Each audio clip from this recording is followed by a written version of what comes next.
What's cracking, everybody? We are the Honolulu Blues Show coming to you guys fresh, nearly about just under 24 hours off of the first Hard Knocks episode. Obviously, that's what we're going to be talking about tonight, but there's some other stuff going on. There's some news and notes that the Lions were making splashes in. But first and foremost, Julius, how are you doing, my man? It feels like it's been a minute, It's been a minute. July Glad to have you back, 18th. July 18th, I believe, was the last time I was on the show. And, doing some traveling, letting the summer swindle away, waiting on what we watched last night, which was Glory, that we're going to get to. But I've been doing great, and I'm glad to be back on. Yeah, it was definitely a good show to remember. And just, God, I can't wait to get into it. But Nick, before we get things going, what's going on, my guy? Anything new happening in your world? You're a softball champion now, so gotta be feeling a little on top of the world. Sounds great. I did win the softball championship of the Summer League yesterday, which delayed my watching of Hard Knocks, but sure enough, I was able to stay up late, and put that down. What a great episode. I literally cannot wait to bust into that episode and start talking everything about it. Every nook and cranny from that episode can be talked about, and I'm just excited that that's what we're going to be able to do today. I'm excited as the Lions. We have been waiting 5-6 months for this and have been talking about it since it dropped however long ago, and it's surreal that it's here. Julius hit the nail on the head by saying just watching my summer waste away just so I can get to this point, and we're here, and I didn't think we were going to get here, but the freight train at the end of the tunnel has come. Yes, sir. There was no light, just a freight train, baby. Love that quote, along with plenty other quotes that we'll get to. But ironically, boys, I hate to do it, but the biggest news today, it wasn't involving the Lions. It involved Detroit. It was good news, and that is finally Chris Ilitch pulled the trigger and fired Al Avila. Yeah, Al Avila. I was about to say Alex, but that's his son, I believe. So Avila is out of here. Had one winning season since 2015, so should have been fired a long time ago, but at least the wound has been, or at least, I don't know, whatever. He's gone. That's what I was trying to get at. But Nick, you were probably our most baseball guy here. So when you got this news, was this, just a thank you of relief or? Yeah, no, grabbed the champagne out of the cellar, been holding it for 6 years, waiting for this announcement. I remember doing a podcast. I can't remember who it was with. Great guy based out of Cleveland, and wanted to do a show based with a Detroit fan. And it was supposed to be about the Lions. And next thing you know, we spent about 35 minutes talking about the Tigers. And this was like 2018. Maybe it was 19. No, it was 18. I think it was right before his extension. And I was just preaching how bad he was, how bad he needed to go. The Tigers weren't going to do anything with him. He gets an extension the next year. And we just see him just put, this is exactly what we saw after the Red Wings were done with their 25 years of glory, and the way Ken Holland just drove that into the ground. This is the way we saw the Pistons after their big run, the way Joe Dumars ran them right to the ground. This is what we're seeing with the Tigers right now. Dombrowski was gone. Avila was supposed to step up, and he was just terrible. Look at anything and everything you want, any decisions that he made. The only draft pick right now, there's two that are coming to light, Tariq Skubal and Riley Green. You can't even put Spencer Torkelson in the conversation with good rookies right now. He's barely batting .250 in AAA after starting the whole year in the majors. So I don't know what Al Avila was doing.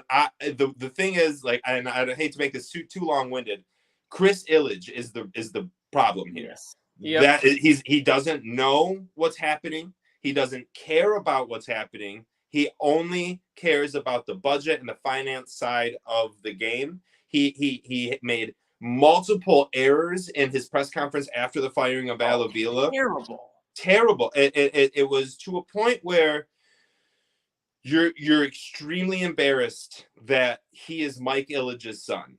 And I hate to get like personal and dark, I guess, because you never want to talk about someone's like person as a person, but like Mike Ilitch was the best thing that ever happened to the Red Wings and Tigers, in my opinion. He cared more than any owner I've ever seen in any sport.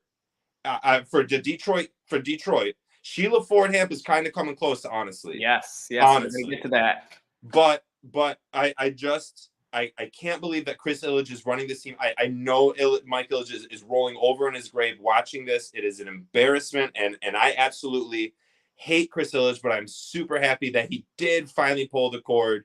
6 years too late, just like with Matt Millen and William Clay Ford. But whatever, Avila's gone. Hopefully Theo Epstein comes.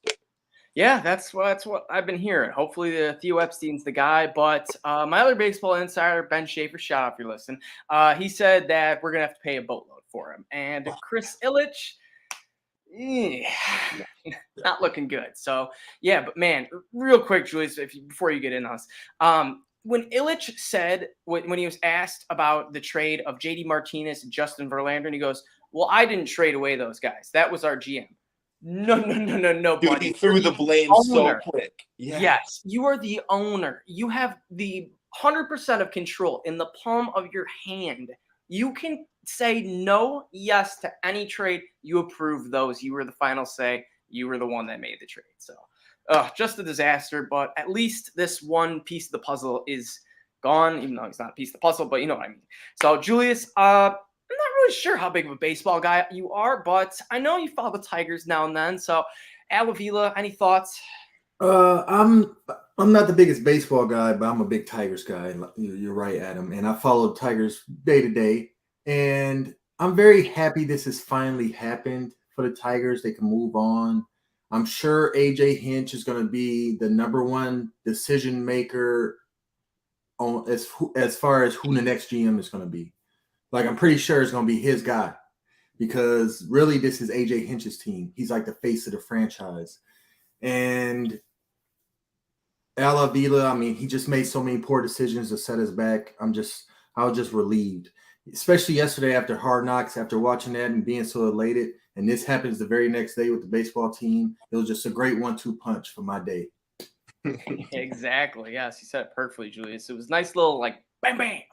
Because this news came kind of out of the blue, honestly, because I'm pretty sure all Tigers fans had like come to conclusion that Ilitch wasn't going to do anything. It was going to have to get real ugly before he did something, and thankfully it just kind of got ugly before he I assumed he was going to wait till the end of the year. So did I. But yeah, you're right. It did the come out of weird the blue. part was he did it after the trade deadline. So it's like Exactly. And the draft. Yes. So it's Made it way too any long. football fans I think who he don't knew know he should have fired him. Was like, he'll make right. He'll make the right picks. He'll make trades. He'll make up for it. He did not. And Chris Ilitch, I'm sure, was faced with every Tigers exec was like, dude, you got to fire him. I think Chris Ilitch was like, at least we'll have like Al Avila to do the draft instead of some random intern intern general manager making a decision. But I think Julius is right, where it's AJ Hinch's team now. Yep. And what Chris Ilitch is going to do is be like, here's your budget. Find a GM under that. So what I'm saying, I'm calling up old Brandon Inge. Oh yeah, boys! Bring on Brandon Inge back to the deed. Get him back in a Tigers office and let Brandon Inge work his magic. Maybe we could convince Verlander to retire and be our GM, like right out the gate, like right there, kind of like Steve Yzerman. That's what I'm trying to think. Like, who would be our Steve Yzerman? You know what I mean? Like, no, I got it. Miguel Cabrera. Miggy. We'd have a drunk team. Golly, Miggy would be having everyone. We need a translator, but man, I feel like Miggy will make a good like batting coach, where he just comes in and just gives guys a couple pointers and is kind of that mentor. So he's going to be a great analyst, I bet. I know we're talking way too much baseball right now, but y'all seen the Mets closer and his walkout song? Yeah, I heard about that. Anyone know what I'm Yeah. He's just, dude, it is the coolest thing I've ever seen. Like, I'm so jealous every time I see the Mets closer come out. I get extremely jealous. If anyone watching hasn't seen it, look it up. It is, you'll thank me later. It's so cool.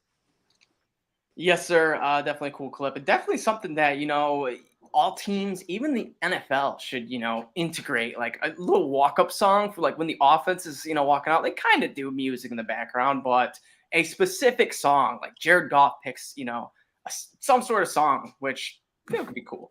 But let's wrap up this news with Jameson Williams. He was making a splash today. He posted on his Instagram story a picture of a number 9 jersey. And as you know, our former beloved Matthew Stafford rocked number 9. So a lot of controversy coming out of this. But Jameson Williams did the absolute right thing. Hit up Matthew Stafford, said, yo, man, I really want to rock a single digit. 9 is the only one left. Would it be cool? And Matthew Stafford, the man of Detroit, gave him his blessing, so it all worked out. Hopefully, you're not, hating on Jameson Williams for stealing Stafford's number, because that was not the case. He got the approval. Stafford said it was cool. And if you do have a Stafford jersey, go slap some tape on the back of that and write Williams. So easy peasy, you got yourself a new number 9 jersey. But any quick thoughts, Nick, on number 9? You think this means anything? He's going to play better with a single digit, because it really seemed like Jameson Williams wanted that single digit. As long as he's not wearing number 80 or above, then he'll be all right. Because we all know if you're a wide receiver wearing number 80, you're done. You're done. Unless you're Calvin Johnson. After Calvin, like post Calvin. So I think this is a little bit. There's a lot of. It's gonna be weird, I will say. Seeing it will 9. be very weird. That is true.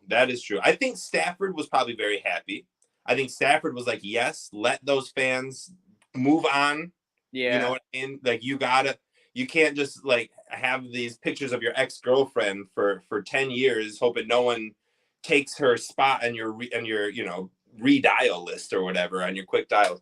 You gotta like move on. So good Lions fans need to see a new number 9. Number 2, Matthew Stafford, I've said this 1,000 times, never, ever does not deserve, unfortunately, to have his number retired in Detroit. Even if he goes to the Hall of Fame, he is not going to the Hall of Fame based on his Detroit Lions credentials. Yes, his stats help his Hall of Fame case, but it is that Super Bowl win that is ultimately what's going to get him into the Hall of Fame. That was not done as a Detroit Lion. Sorry, Lions fans, get over it. You know what I mean? Stafford did not ever win enough. He never did anything to get his number retired. We can't just go around retiring every number because we didn't have anything. And not to mention, if we retired Stafford's number, God forbid, before Calvin's, oh my gosh, that would just snap the relationship that we finally have built back. So yeah, I don't think that'll happen. I think they're waiting. They're going to be doing this Calvin Johnson one. It's coming. Julius, any thoughts on number 9? It's going to be weird, like you boys mentioned. Honestly, I think this means more of a good thing for Jameson Williams than it does for Stafford. It's a good mental thing. Yeah, because he got to challenge himself to live up to that number, because that number did produce. Let's not, out of all respect, he didn't win any playoff games, but he won a lot of games on his own. He was the best we had for a long time. So I'm sure that's going to be, innately on the mind of Jameson Williams wearing that number. That's a great point, Julius. And I'm sure he knows, like, if I start to play bad, I'm going to get booed because I'm wearing this number. And if he lives up to that number and becomes a star in his own self, I think it just, it kind of benefits them both, because, but I don't really see much to it. Stafford, like you're right, Stafford probably was done. He was probably like, cool, no problem. So it's going to be weird. It's just going to be weird to see. It's going to be weird to that first 75-yard touchdown. And we're going to be then it's not weird. Who was number 9 before? I don't remember. Let's go, J-Mo. Give me a shot of Jameson. Yeah, I love that. And that's, we're definitely going to be having to pound some Jameson second half. Did you guys see I tweeted out every single time Jameson Williams catches a football this year, I'm taking a shot of Jameson. So I'm hoping that, we get 100 shots of Jameson in the 12 games he plays. But, that'd be insane. We'll see what goes down.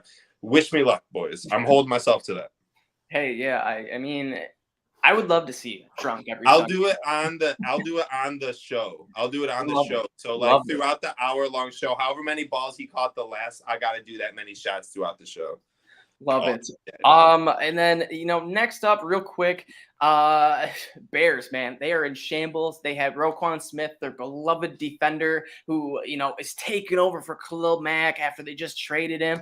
And now he's asking for a trade. So, Bears are, in shambles. They're looking like they're taking the spot of the Detroit Lions and being the bottom of the barrel in the NFC North. So, hats off to that. But that's about it for the Bears. Don't need to talk about them a whole lot. Next thing up, before we get into our peak performer of Hard Knocks and Hard Knocks itself, I need to give credit to where credit is due. And I tweeted this right before the show, and that is to Sheila Hand. Hats off to her, because I can guarantee if Martha Ford is running this team, there's just no way that Dan Campbell is dropping F-bombs, being this crazy, passionate dude. There's no way Deuce Staley and Aaron Glenn are going back and forth like that. It would just be so much more, laid back, more like football mentality. And now it's just fun. Guys are having fun. And I can guarantee that superstars are looking at Dan Campbell going, damn, I wish my coach was like this, because there's tons of NFL coaches out there that are, strict, and sometimes it gets it done like Belichick, but sometimes, players just want to have fun, and it can happen with guys like Sean McVay, Bruce Arians, I guess, he lets Tom Brady do whatever, but, these young guys, and Dan Campbell, I think, is one of them, and I really think his personality is out for the fullest due to Sheila Fordham allowing it happen. So hats off to her. She definitely deserves some of this credit. Amen. I agree. Next up, boys, peak performer of Hard Knocks. I think we all know it. Everyone knows it. It was Sir Billie Jean, Aidan Hutchinson. I almost said Michael Jackson, but Aidan Hutchinson singing Billie Jean. That was certainly the highlight of the show. He definitely gave his best peak performance. Shout out to peak performers of Hard Knocks. He was phenomenal. It was great. And I gotta say, boys, when he started to do it, I was a little skeptical. I was like, this is just, this is nothing special. Why was there tons of hype around this? Because I'm sure you guys saw the Hard Knocks guy or the HBO guys saying, this is one of the best scenes of all time. And then sure enough, Hutch starts getting into it, and the whole team's singing Billie Jean, and they're all just going crazy. And you're just like, oh my gosh, this is so sick. This is just chemistry builder at the max. Hutchinson has just won the entire team off of one Michael Jackson song. Absolutely love it. So, Julius, you first, man. When you first got this little Billie Jean, what were you thinking? I could not believe what I was watching. My mouth was open. At first I thought he wasn't doing good. He was off rhythm.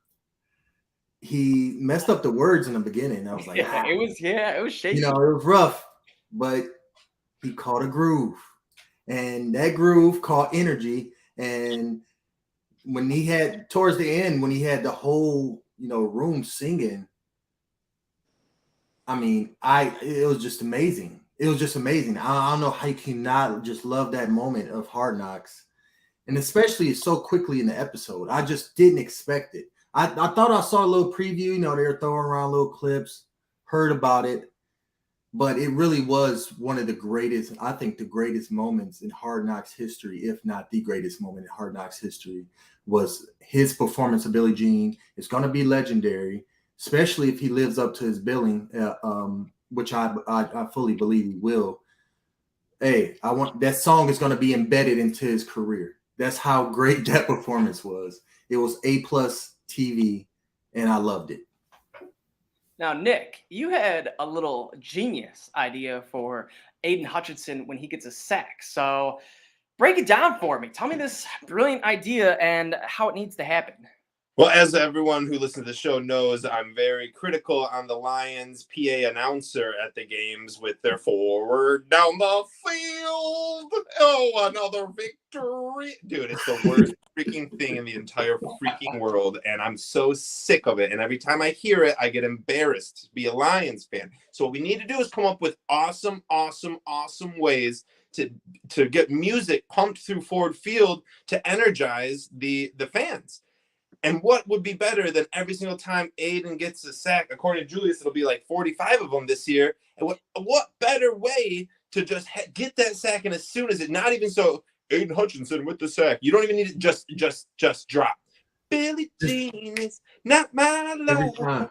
Every time. And then cut it right there. And then cut it right there. And the rest of the fan, she's just a girl who thinks I'm the one. Oh, the good is not my son. Oh my gosh, dude. The whole crowd would be going wild. It's a great idea. We need to get that somehow. I believe like every time we do a podcast, Brad Holmes is listening. So I feel like that'll trickle through the vines. I'm not too worried about that. I want to talk about this performance. And there's a lot of stuff I want to talk about this performance. First and foremost, the mess up at first was exactly what you guys said. Super scary. And I was like, what are we doing here? Yeah. Then he kicks ass, right? A couple of the lyrics here. When he got to the point where it said, people always told me, be careful what you do. And don't go around breaking young girls' hearts. And as soon as he said that, everyone was in. And then it was just, we needed Billie Jean. Once he hit to that chorus and everyone started going, you could see, and I paused it, right?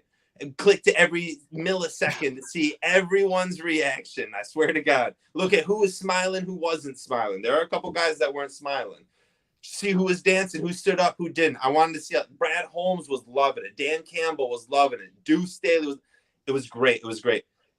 I don't know who it was. Some dude rips his shirt off, chucks that like he's freaking at a Backstreet Boys concert. Jared Davis. 13-year-old, and he's chucking that shirt. Wait, who was it? Jared Davis. And then someone else catches it. Again, I don't know who it was. Mid-stride, the shirt out of nowhere comes falling. And he's there, and it comes right here, and it boom, and he's waving it. It's all in one motion. It was the gnarliest. I picked up on it immediately. Wish I would have tweeted it out because the guy who did got like 80 million views on it. Likes. I saw that, and I tweeted out chemistry right there, dude. You don't even got to look at your brother, right? You don't even got to look at your brother, and you know that homeboy is throwing his shirt, and it's coming to you, and you're gonna pick it up and wave it. That was outstanding. Aidan's going viral. That was it. That was the mic drop. Like, I'm so glad that they didn't do another like rookie after him or anything like that. Campbell stands up. I was curious to see if they would. Like, yeah. And I'll bring up right now. You guys, how much, if at all, do we see Jameson Williams? Because I don't think I saw. I maybe think I saw him in one shot, and it might have been the Billie Jean shot where they showed the room and he was just chilling. But so Nick, do you think we'll see any Jameson rookie talk, or do you think he's just going to go Josh Jacobs on us and disappear? I don't think he Josh Jacobs us. I do know what you're alluding to, where he just like isn't showing with his hood on. But I don't think we're going to get a lot of Jameson Williams on the field by any means. I don't think Dan Campbell, Brad Holmes wants any of that footage shown at all. But I do bet we get like with CeeDee Lamb last year, where they go to his house. I bet they go to where he's staying. And they talk with Jay Will for a 5-minute segment. But that might be the most. I'm very curious. I don't really care about seeing Jameson Williams at all on the show. I only want to see if I can see his rookie performance. I want to see what he does, what he sings, what he does. I just want to know what he does. I want to know his. They all got to do it, I know. I don't know anything about him. He seems like such a fun guy. Like, I want him to go up there and just like kick ass with like some Usher or something, and it would just be he's just like yeah, you know what I mean? That'd be cool. It would be great. So I do hope I get that. Other than that, hide him, dude. Save him. He's a treasure, dude, and ain't nobody got to see him but us. You know what I mean? I love it. Julius, you think we get any camera time out of Jameson, or he's staying? I don't know. I don't really know because he strikes me as kind of shy, kind of reserved. A little bit, not really a loud guy like some of the other players on the team. He's silent killer, which is nothing is wrong with that. But I just don't know how much he had put himself out there on the camera. I don't think he had Josh Jacobs.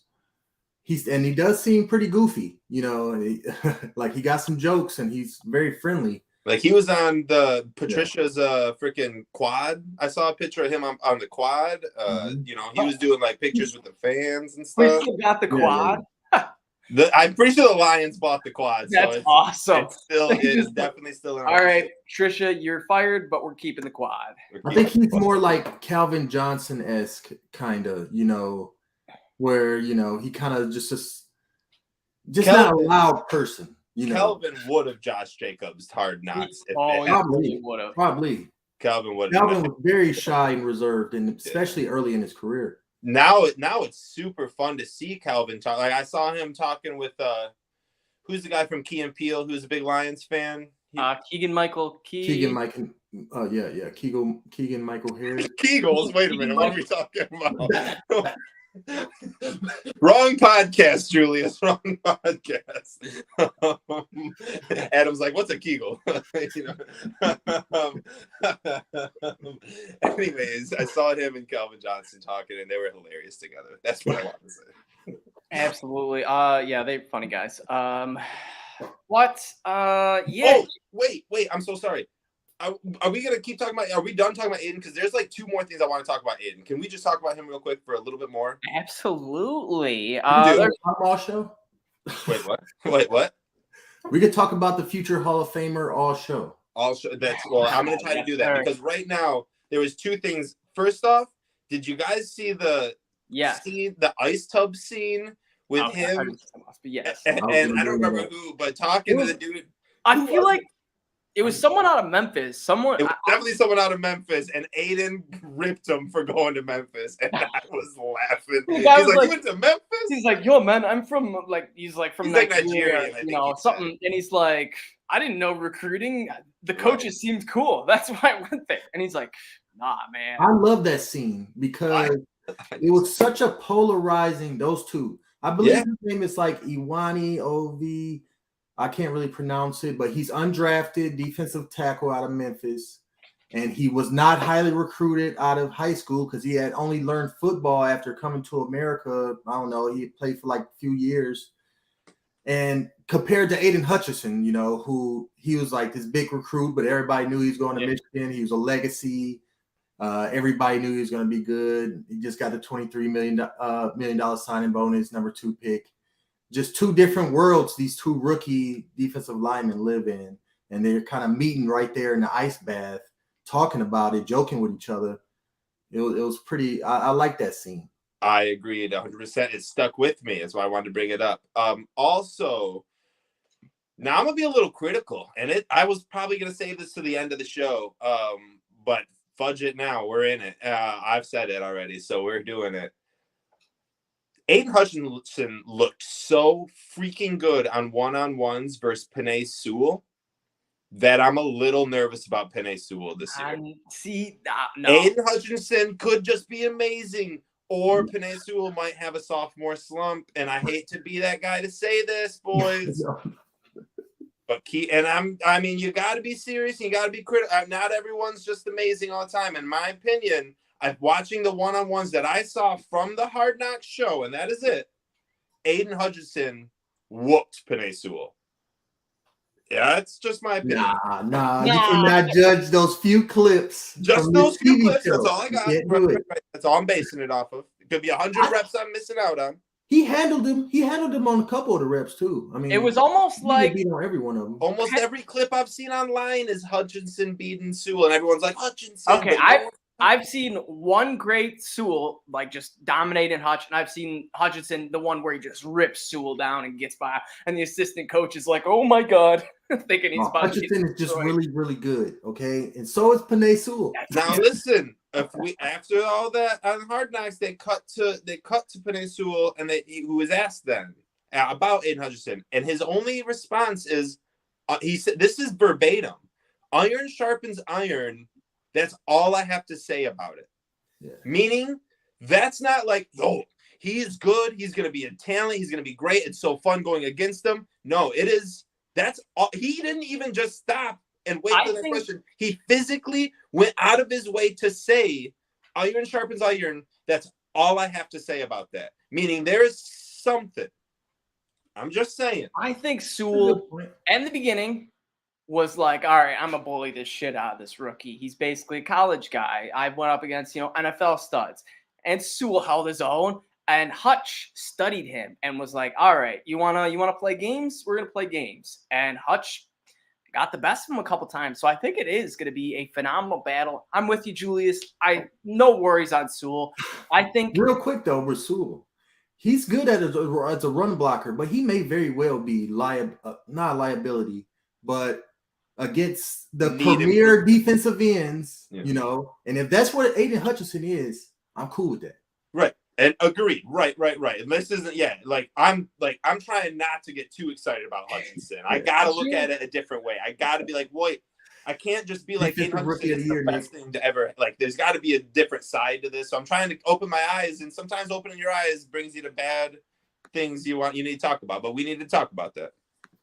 Could you imagine if Penei Sewell was a Hall of Fame talent, and then Hutchinson was just over the top, just like this? I mean, I'm saying crazy stuff, but just became a JJ Watt, and then Sewell was, your Zach Martin, right guard, right tackle, just absolute beast, all pro guy. But you could just tell that Hutch is just that next level. So that's ideal for the Lions. That's what we're looking for. That actually reminds me of the 2000 Ravens. Jonathan Ogden at left tackle every week had to go up, whether it was Saragusa, rest in peace, going on a switch to him, or Ray Lewis coming in, or any of that 2000 Ravens defense. That's what made Ogden a Hall of Famer, in my opinion, was practicing against that every. So if that's what we get with that, it would be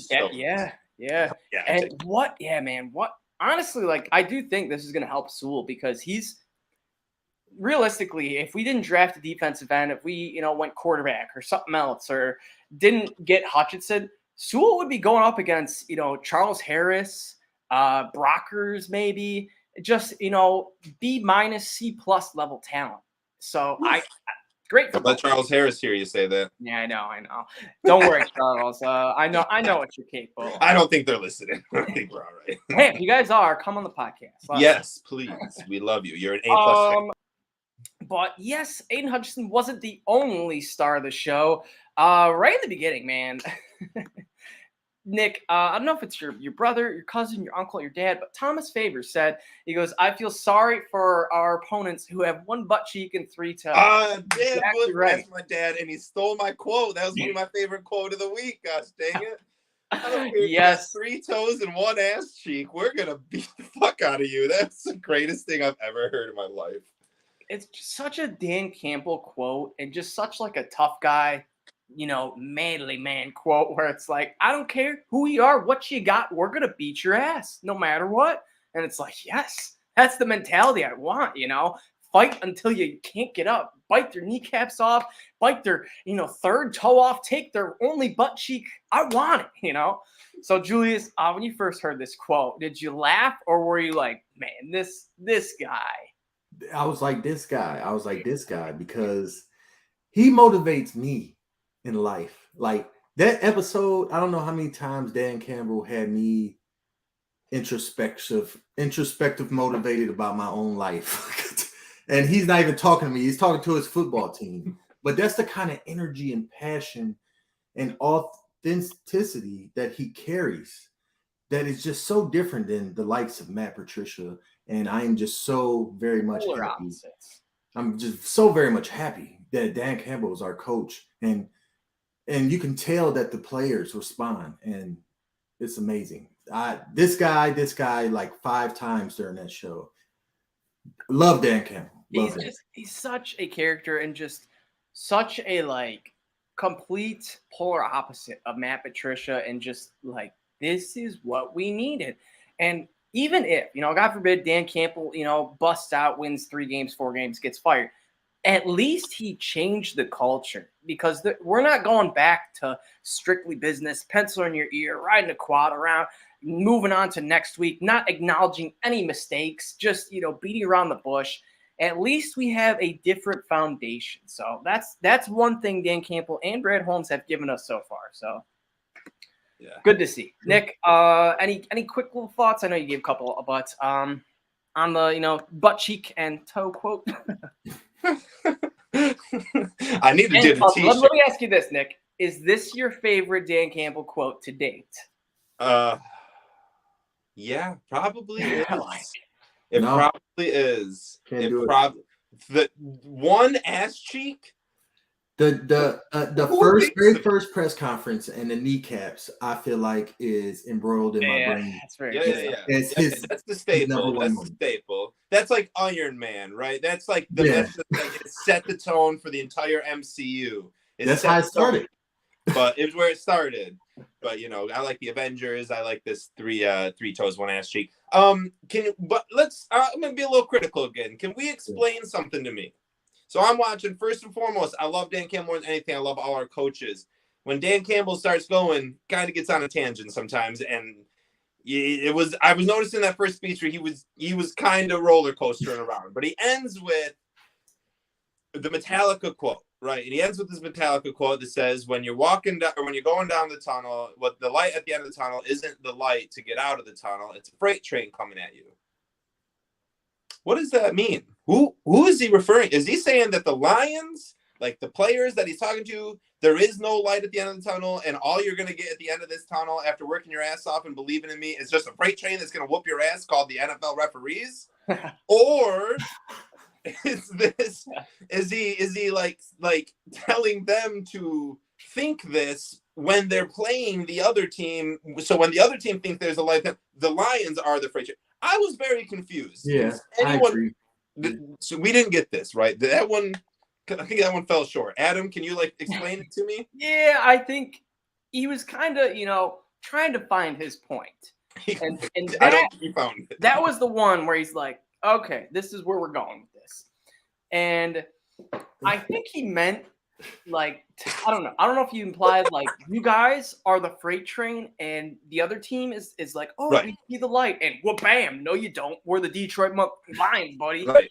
So Okay. He should have explained it better. Yeah. That song, it seemed like he was listening to Metallica. No, Metallica is his favorite band. Right. So it seems like he was listening to it, heard this quote, and was like, I need to add this in to my first. How do I? But somehow. Not everybody knows Metallica songs, and he has to explain it better. He goes off. Yeah. You're right. He went off. He does. You're right. Metallica. Yeah, exactly. So I was really confused at that part. Okay. Though I loved it. Great quote. Just didn't land it. So my final conclusion, what I truly think it means is you guys got to work your ass off because there's truly no light at the end of the tunnel. It's always going to be a damn freight train getting ready to run you over. So you have to be, prepared for the freight train coming and not expect, a light. So I don't know. But to each line fan, their own. Did you guys catch the these nuts joke in the credits? Oh, that was excellent. Absolutely. I didn't know if we're going chronologically through this episode, but let's jump to the end. Excellent. Can we talk about all those scenes? Can we talk about Deuce Staley talking about Justin Jefferson ripping ass in the running backs room? Can we talk about the D's nuts quotes to end the Hard Knocks? Hilarious. Dude. And then also another thing on Dan Campbell. One thing, this just was little thing, but it stood out to me when they were interviewing Calvin Shepherd, and he was like, "Yeah, I was getting ready to cut my hair and come in and be a businessman." And Dan Campbell said, "No, don't cut your hair. I didn't hire this businessman. I hired Calvin Shepherd, the cornerback, the defensive back. I want him." And sure enough, my man kept his dreads. Has to feel some more confidence. Like, you know what? I am Calvin Shepherd. This is me. And that stuff is just little confidence and mentality boosters. And anything of that sort, all positive. I love it. So little things like that. I love to see out of Dan Campbell. Yeah, our coaching staff is really running away with this. I feel like I'm just going to push us right into this segment because can we talk about Deuce Staley and Aaron? Of course. All right. I got to ask real quick. Okay. Do you think Deuce did it up a bit? Because he knew he was on camera? Because I feel like he was doing a little more of the jawing to Aaron Glenn. And granted, he might have just been, whooping ass with his team and just that's his personality. But it did seem like he was really trying to be. And I don't mind that. I love it. But it just seemed like he was trying to be the star of the show, which, hey, he made some good content. So I don't mind. I don't think he did. I think it does seem like he did because it was that Hollywooded, but I think it was realistically, because of they cherry picked, they put sure. all of his best, Exactly. All right, baby, let's go. How you like me now? All into one. And then when you put it together, you're like, okay, this, yeah. Also, if he changed his mentality while cameras are in front of him, the players would know that. If he's not doing the same thing he was doing last year, then they would notice that they wouldn't respect him as much. Deuce Staley's the man. Deuce Staley, when he talks, he comes up, he goes, say it with me.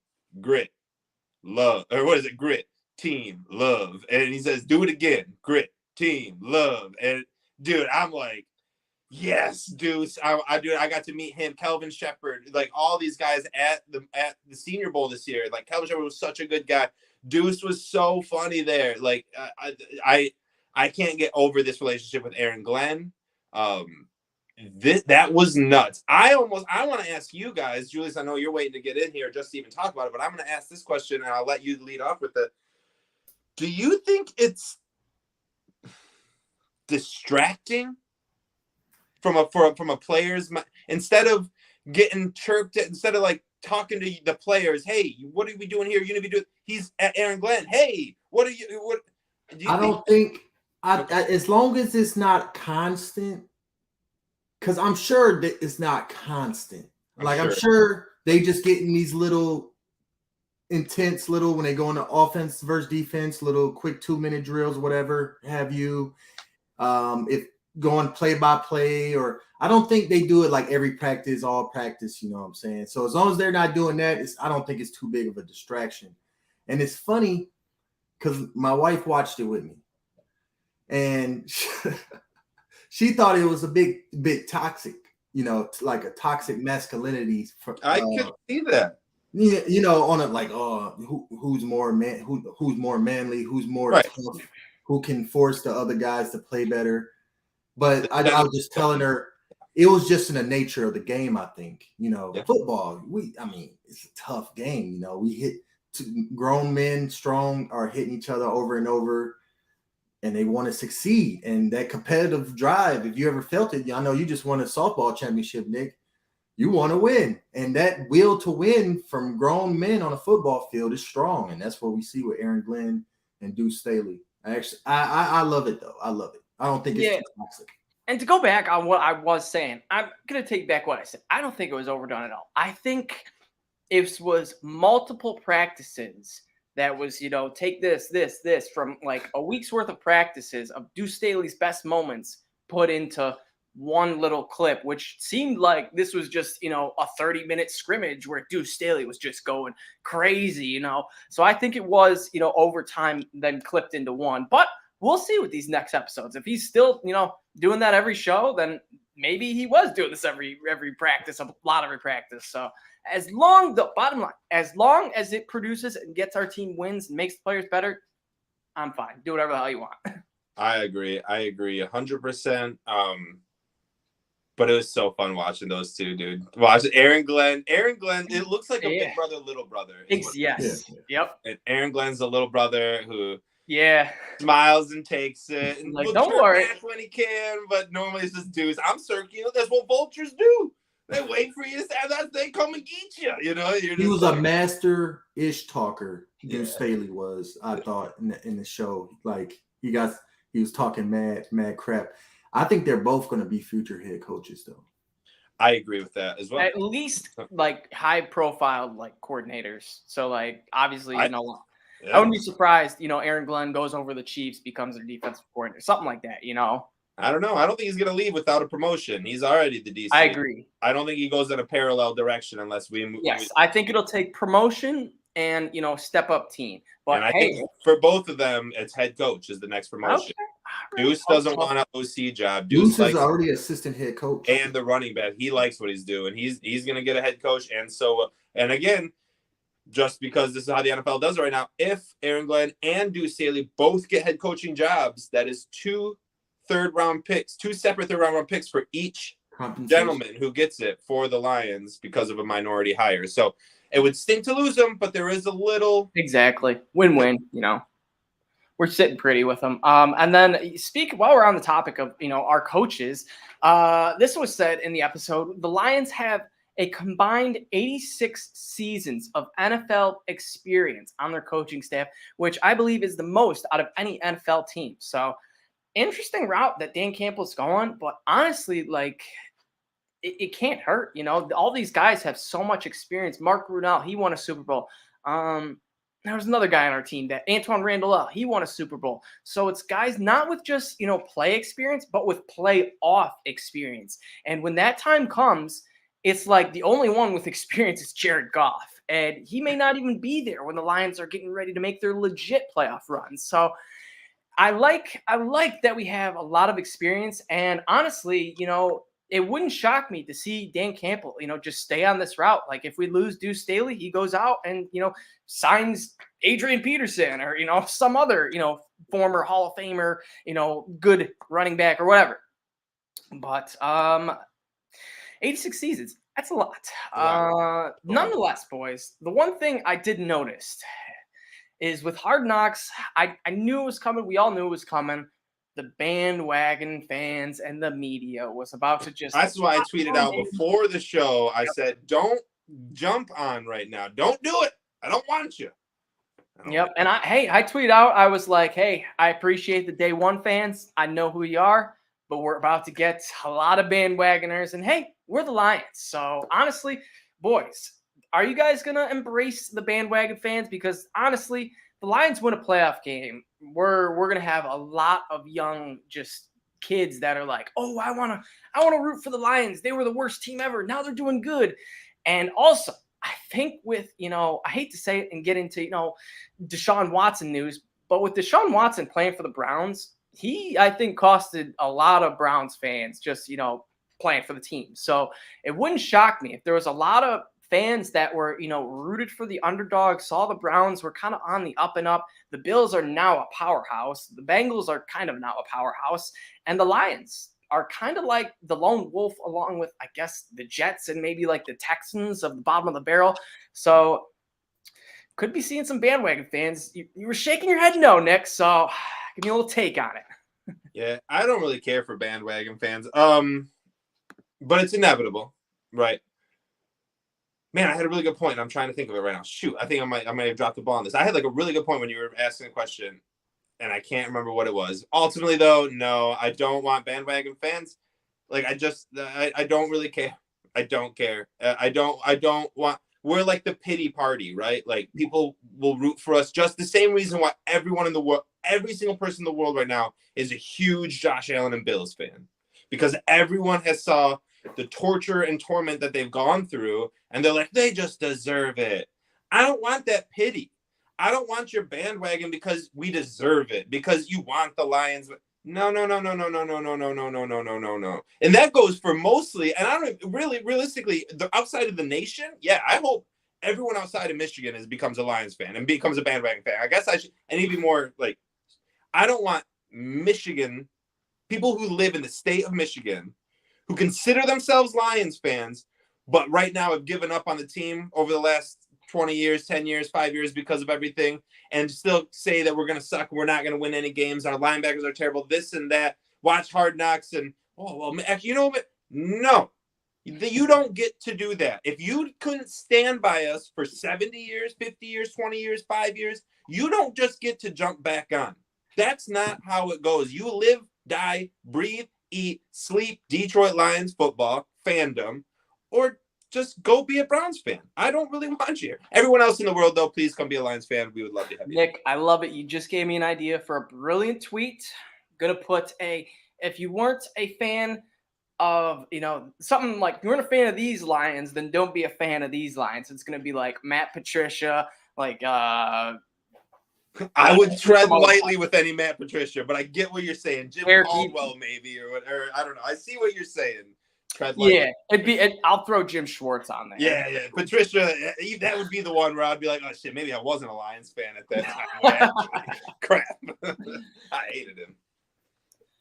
But real quick about the bandwagon fans. I kind of disagree.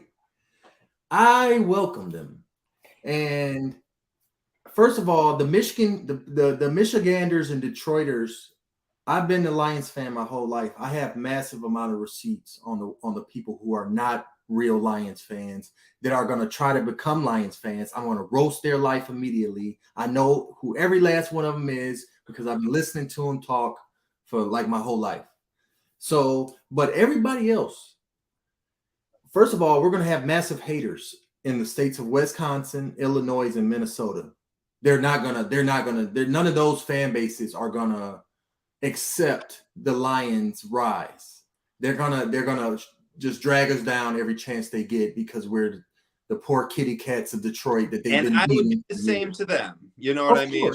That's what a rivalry is, and Right. I expect nothing less. Right. However, everybody else that sees they can see this the underdog for what it is, because it is what it is. Dan Campbell. And this is everything that we always hope that the Lions would do, really. And it's a great story. It really is. And I could see why people would be inspired by it and kind of see this as America's team. And Detroit is kind of like America's city. You know what I'm saying? The Lions have always, to me, been representative of the city of Detroit. Detroit is connection. One of the most iconic cities, honestly. Definitely. And the struggle and the story we all know, and the struggle and the story of the Lions we all know. And I just think that it's easy to root for us. So I welcome all bandwagoners outside the fake Lions fans that we all know. Yeah, 100% agree with you, Julius. And man, boys, how pissed do you think the NFL and Roger Goodell and whoever makes the damn schedules was when they, after Hard Knocks, they tuned in on their Twitter and saw everyone from RG3 to My Sports Update to Field Yates to Joe Pompliano to Cynthia Freeland to Stacey Dales of NFL Network to Adam Sheen of Mad Dog Radio to Pat McAfee to Barstool Sports to CBS Sports and to Good Morning Football, all talking about the Detroit Lions, who don't have a single primetime game. Unbelievable. I guarantee you the schedule maker was like, yeah, we might have messed up on that one. I guess Hard Knocks. That's an extremely good point. Like to the fact where every year everyone falls in love with the Hard Knocks team. Like every year, everyone loves some of the players, loves the team out of it. That absolutely needs to be like a week 1 or 2 Monday night game that includes the Hard Knocks team. It's just like it goes 1 and 1 with it. Like if you're on Hard Knocks, you get either week 1, 2, or 3 Monday night game to like. Because everyone's fresh off of loving you and watching. Yeah, they will tune in to see these guys. They just the fifth stringer who made the roster. You know what I mean? Exactly. Let me see, like stuff like that. So I like that idea. Exactly. And then real quick before we wrap up Hard Knocks, I know we're getting ready to wrap up the show too, but you can't pass up Hard Knocks without mentioning the best quote of the show. And you guys are probably thinking, oh, we talked Dan Campbell already. Oh no. My quote by Jamal Williams: if you're going to piss like a puppy, stay on the porch and let the big dogs eat. Woo, that, I don't even know what it means, but it just sounds so badass. And like, yeah, if you're a puppy and you're going to piss like a puppy, sit on the porch because the big dogs are going to eat. Yeah. And oh man, if that isn't Jamal Williams's whole persona, whole mentality, then I don't know what is. But this dude has the passion of a lion. It's incredible. That breakdown he had, and part of me wishes it would have stayed, personal with the Lions, because it was a pretty personal, breakdown, and he was getting, tearful, but he later tweeted right after, I'll cry and I'll still run you over. So don't let my emotions, psych you out. So Jamal Williams, he's an absolute beast. I know for a fact he knows that, like, all right, I got to run someone over now, because people think I'm a little baby on the inside, but no, I'm a tough dude. I'm this dude. And I think he's going to prove himself. I think we're going to see a solid season out of Jamal. He just seems like a guy that wants to win. And granted, the whole team probably does, but from a guy that came from the Packers and, NFC North pretty much locked up every year to the Lions, it's different. And for him to, make that speech of like, no, I'm not losing anymore, I'm done with this. That really showed me that he doesn't want to lose anymore. He's sick of this losing ways. He wants to get back to the Packer ways where he was winning, 12, 13 games a year. So Jamal Williams, I really do think those speeches will give a little, impact on players. Might not be, something straightforward, something the players are like, oh yeah, I got that message. It might just be little subliminal messages, that seeds getting planted in the back of guys' minds. And come fourth quarter, that quote pops in their head If you're gonna piss like a puppy, stay on the porch. Aidan Hutchinson's like, I'm a big dog, baby. I'm a eat. Next thing you know, strip sack on Justin Fields, fumble, game over. So, Nick, any comments on Jamal Williams' breakdown? You thought he was going to steal the show on Hard Knocks because of his hilarity and his humor. It was because of his emotion and his speech. That was one of the best speeches I've ever heard. Obviously, we saw that a little bit before the show even came out. It had me ready to run through a wall. The biggest thing was how personal he brought up, think of last year. That wasn't us, right? Last year wasn't us. He was embarrassed by that record. Embarrassed by 3 wins. But real quick, before Julius gets on talking about Jamal Williams, I want to bring up my favorite speech, which was right before that, where Dan Campbell almost cries and is like, I noticed that some of y'all It's like every speech for Dan Campbell looking at me weird because I made you put pads on and we were hitting. And, maybe you thought I was putting your career in jeopardy by doing this. And he's like, you just have to trust me. He's like, we gotta ramp up and intensify earlier, and you just have to follow. He's like, I think about you guys more than anything else. Like, you can tell that Dan Campbell literally just thinks about the team. That's it. Like, he goes home, accidentally steps on his little dogs, breaks his wrist, and then is thinking about his team. You know what I mean? He's always thinking about his team. Also great to hear that Dan Campbell has little Chihuahuas, I like to assume. Little dogs, I don't know what they are. I'm thinking like your wiener dog, maybe Chihuahuas, you know what I mean? Maybe like a poodle. A little bulldog would be great. Actually, that would be awesome if it was a bulldog. I want a bulldog myself. So I liked that speech. That was my favorite speech and quote from the show. Julius? I mean, the Jamal Williams thing, his speech was just inspiring, simply put. And when he brought up, like what you said, when he brought up last season, when he brought up the record they had, I mean, that he's trying to inspire his teammates. He doesn't want to lose again. He wants to win this time, and you could feel that. And that's always great. I have no problem with the emotion at all because that's who he is. It's just a bunch of real guys on this show, man. And it's real guys on this team. I'm sorry. And I just think it's amazing. I really do. When I heard that speech on Twitter for the first time, a few days before it came out, I just, I was crying at one point. I had a tear in my eye. Oh, yeah. That's the kind of emotion that he conveyed. And I'm sure the rest of his teammates and coaches conveyed it in that way as well. So just all around great speeches. Yeah, man. Dan Campbell, anytime he's talking, I'm just getting chills. I'm just like locked in on him. And honestly, Matt Patricia, when he gave a speech by week 8, I can guarantee, or by year 2, whatever, I can almost guarantee you there were players just checked out, not paying attention, not giving rat's ass about what Patricia had to say. Dan Campbell speaks, everyone's paying attention. Everyone wants to hear the inspiration that he's about to say. So I like what we got going on. And my final question, this is an interesting one. Julius, if Dan Campbell brings the Detroit Lions a Super Bowl, how high does he go up in the all-time Detroit greats rankings? You got to imagine he cracks top 5, right? With a Super Bowl? Oh, yeah, definitely. Top 5, top 3. He cracks top 3, especially amongst coaches. I mean, this is just unforeseen and honestly unreal. And I try not to get too excited about these things, even though I did predict them to be one of the best teams in football this year, live on air. It's going to happen. But I don't get too emotional about this stuff already. I get nervous because I really like this team, you know what I'm saying? So, if he does that though, Dan Campbell, I mean, he's ready to be anointed. People in this city love him. Everybody loves him, even outside the city. I mean, all he needs to do is win.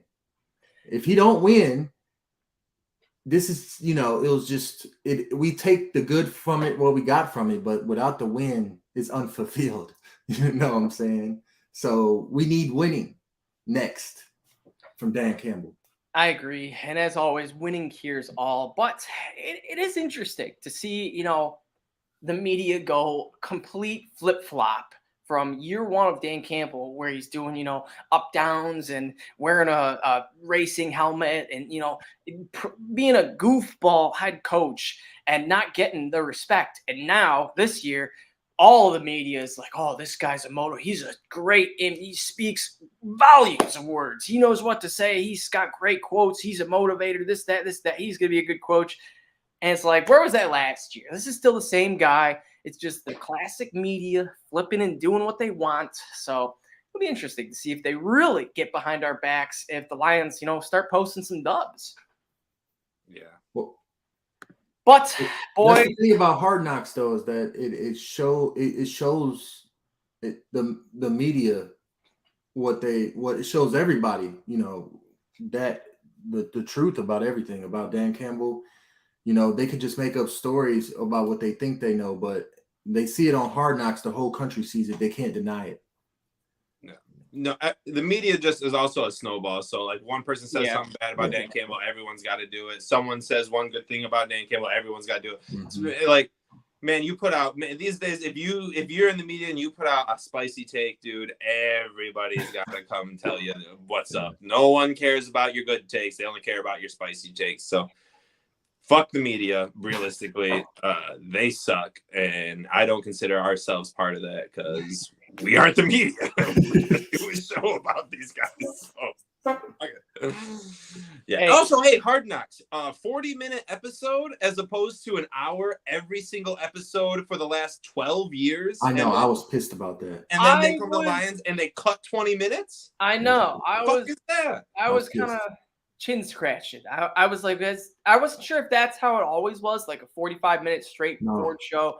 It was 60-minute episodes. Since day one. I knew it. Yeah. They went to this HBO Max and now it's only 40 minutes. Yeah. I thought they had some special on at the last 15 minutes afterwards. So they're going to show more. But no, the show was over. Pop the credits up and you're like, wait, what? They're not about to end this. What? That's a good point. So hopefully they ramp it up to, 60 minutes. Hey, hour and a half. I'll take a 90-minute show. Yeah, I want 20 more minutes. I want my 20 minutes back, gosh darn it. Exactly, man. So, nonetheless, boys, give me your grades for Hard Knocks episode 1 out of 10. Nick? 11. It goes to 11. 11. Julius, what do you got? 10 out of 10. It was perfect. Oh, I love it. And yeah, I think I get over 10 out of 10 too. The one thing I will say is most of the best moments got a little bit spoiled for me on Twitter. So like the Jamal Williams speech, that would have been like my mom had no idea that was coming. She was like, oh my gosh, this was the coolest thing I've ever seen. And to me, I was like, yeah, that was awesome. But I saw this, 4 days ago. So I'm right there with you, Adam. This is the first Hard Knocks where I've actually cared to look at the pre-screening of some of the normally it was like the Cowboys last year. I could care less about any video that came out from it. So every time I watched an episode, it was brand new to me. Yeah, you're right. I saw the Aaron Glenn thing. I had saw you know what I mean. And I hope they don't. I think they do. They're gonna keep dropping You just gotta mute it somehow. I know. On a Lions podcast Twitter that's got over 10,000 followers. 10,100 actually. Yeah, and speaking of that, little Aidan Hutchinson jersey giveaway coming pretty soon. Keep your eyes open. Maybe if the Lions win the first preseason game, we'll make a little announcement. But it is definitely coming. Like I said, once we hit the 10,000 mark, we're going to be doing some giveaways, some Honolulu Blues shirts, some rookie jerseys, and maybe some signed stuff too. So we'll have a blast with it all. But as always, if you want to get that stuff, you're going to have to follow the Honolulu Blues Twitter account. That's Honolulu Blues _, always posting the best Detroit Lions content. And if you want to get a little taste of the individuals, me, Julius, Nick, check out myself at Everyday FFB. Fantasy football season is ramping up. So if you play fantasy football, hit me up. And not just me, you can help my boy Nick because He is a fantasy football expert as well. Nick Faber NFL on Twitter. He will give you just as good fantasy advice as I do. Julius, unfortunately, I can't really say the same. You know, We've all played fantasy with Julius. I'm coming up in the fantasy world. Julius, he's your dark horse home league player, where it's like you don't expect it, and all of a sudden, Julius is in this league, and a look out for me in your league. I might be taking your pot. I love it. And he ain't talking about the winnings. Of course, exactly. The top is Julius. Check him out as well. And of course, if you're on YouTube, give us a like, subscribe, all that good stuff. But we will see you guys next week, and maybe we do a little spaces to preview the Thursday night or Friday night game. I know, Nick, you're going to be live at 4. I'll be at the game, so if I space it, I'll be spaced out. Okay, all right, maybe we'll get something going. Nonetheless, me and Julius should be able to hold down the fort. But thanks for joining, everyone. Looking forward to another great Wednesday recap of Hard Knocks next week. So, as always, go Lions. I got $1 million idea, too. It's a birthday card you open up, and it's Aidan Hutchinson singing Billie Jean, and it says something. It's like, Billie Jean. Trademark it, Nick. Yeah, there you go. Just have to